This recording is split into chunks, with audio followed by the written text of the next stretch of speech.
Welcome to my walkthrough for the June 2018 Higher Tier Maths Paper 1. Okay, question 1 is an approximation, so an estimation, and in an estimation you need to round each of the numbers in the question to one significant figure before you start. So what we're really working out is 600 on the top, divided by 40 plus 10, and 40 plus 10 is 50. So 600 divided by 50, if you're struggling with zeros, you can cancel from the top and bottom as long as you cancel equally. 60 divided by 5 is 12, so 12 for question 1. Okay, question 2 is a multipliers question on a non-calculator paper. We're increasing by 4%. To increase by 4% using multipliers, you need to do 100%. Plus 4% because we're increasing, that's 104%. 104% as a decimal is 1.04, and we're doing it for 7 times 7 years, so times 1.04 to the power of 7. Part C then is a dividing fractions question. Okay, you can't divide by 1/4, okay, not very easily anyway. So instead of doing 4/5 divided by 1/4, the rule is that you change the question to a multiplication and you flip the second fraction, find the reciprocal. So that would be 4/1. Then it's 4 times 4 on the top, which is 16, and 5 times 1 on the bottom, which is 5. So none of those are 16/5.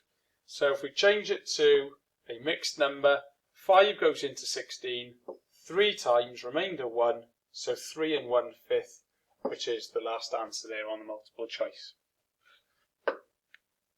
Question 2 is a Venn diagram. Okay. So you've got some clues at the top. We know that there are 30 rugby supporters altogether. So that when we finish, we need to have 30 in our Venn diagram altogether. Okay, our first clue says that 12 people on the bus said they can sing both songs. If they can sing both songs, they go in the middle of the Venn diagram. 18 people say they can sing Bread of Heaven, but that includes the 12 people who said they can sing both songs. So 18 take away 12 leaves us with 6 people who can only sing Bread of Heaven. 5 say they cannot sing either song, so 5 go inside the box but outside the circles. That adds up to 23 so far. There's 30 people on the bus, so there must be 7 people who can sing only My Hen, Blood and Had I. Okay. Then second question at the bottom then is a probability question. What is the probability that the person can sing My Hen, Blood and Had I? So that includes the people who can only sing it, and also the people who can sing both songs. So altogether there are 19 people on the bus who can sing it out of 30 people on the bus altogether. Okay, question 3. Just a bit of expanding and tidying up. We've got 2 brackets to expand. So multiplying by x for the first bracket gives us 5x squared minus 2x. Now in the second bracket we're multiplying by minus 3, so we're going to have to take that into account. So that gives us minus 3x squared. Then our next term goes positive, so positive 6x. And the next term goes negative minus 21. If you tidy all of that up, your final answer should be 2x squared, because it's 5x squared to take away 3x squared, plus 4x, because we've got minus 2 there and we're adding 6 on, so that gives us plus 4x, and then the minus 21 left over at the end. Part B, we need to solve and find f. Okay, well, that's going to be tricky when f is tied up in a fraction. So your first job will be to bring that 3 up from the denominator and it will multiply. So that gives us 22 take away f equals 6 times 3. So 22 minus f equals 18. If we're working out f, we will need f to be positive. So let's bring f over to this side as well, so it goes to a positive f. So that gives us 22 equals 18 plus f. And now we need f to be on its own because we're trying to solve and find f. So the 18 goes over to the left hand side, that's going to go to a minus 18. 22 take away 18 equals f, and 22 take away 18 is 4, so f equals 4. It doesn't matter what side f is on, as long as f is positive and f is on its own. Okay. And then question 4, probability. First six-sided dice is thrown twice. What is the probability that a 3 is thrown on both occasions? Well, the probability of getting a 3 on the dice in the first place is 1 over 6. The chance of your second throw also being a 3, well, it's unchanged, it's still 1 over 6. The chance of you getting a 3 on both throws, so that's a 3 on the first roll and a 3 on the second, and is multiply 1 times 1 over 6 times 6. You've got a 1 in 36 chance of getting a 3 twice. Okay, part B. We've got a pie chart. Connectly, obviously a half. Carnarvon there's got a 90-degree angle, and a 90-degree angle in there means a quarter. So we can fill Carnarvon in as a quarter. And we've got an equal number of members from Newtown and Ebbw Vale. So that last quarter there, that's been split in half between Newtown and Ebbw Vale. That's going to give us an eighth for each of those boxes. Half of a quarter is an eighth. What is the probability a member chosen a chairperson works at either Llanelli or Ebbw Vale? So this is probability. The word or is adding. So we've got a half for working in Llanelli.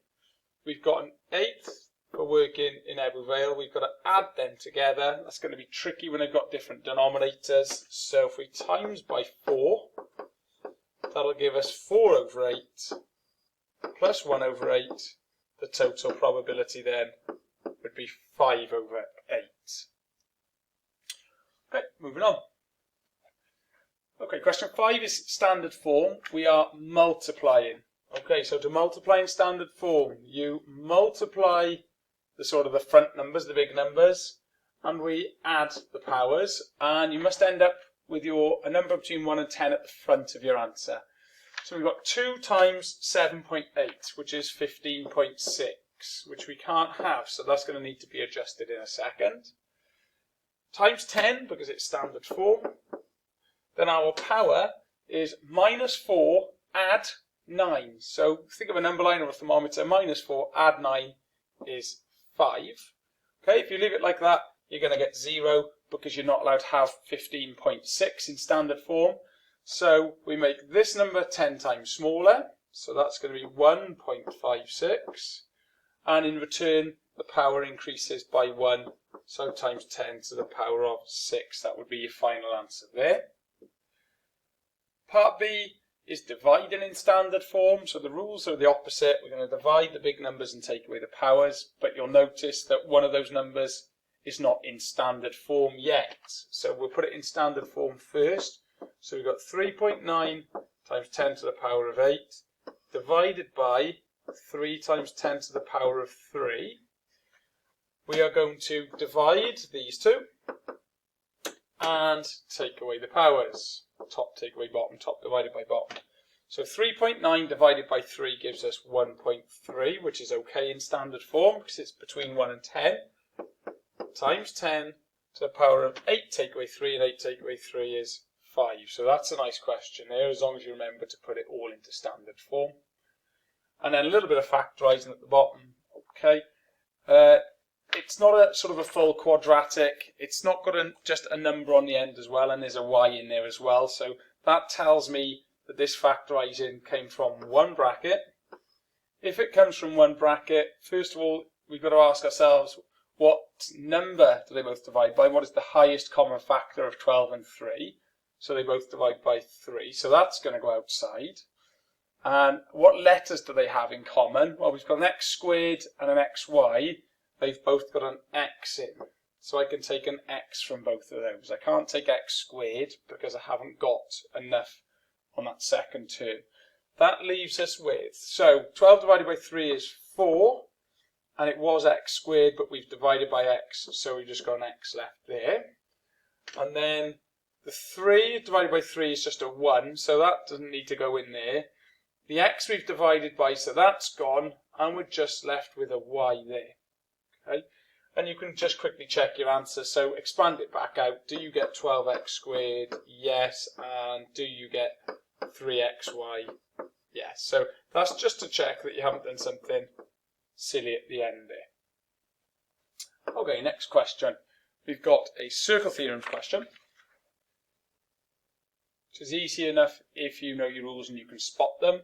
So straight away then I can see we've got what's called a cyclic quadrilateral here.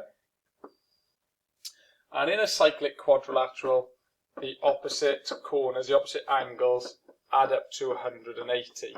Okay, so 71, our angle 71 down here is opposite to this one at the very top up here, angle D, ADC. So 180 minus 71 leaves us with 109. And now I don't need any more circle theorems. All I've got to do is 180 take away the 26 and the 109, because it's just angles in a triangle. So 180 take away 109, take away 26. That leaves us with 45 degrees for angle X.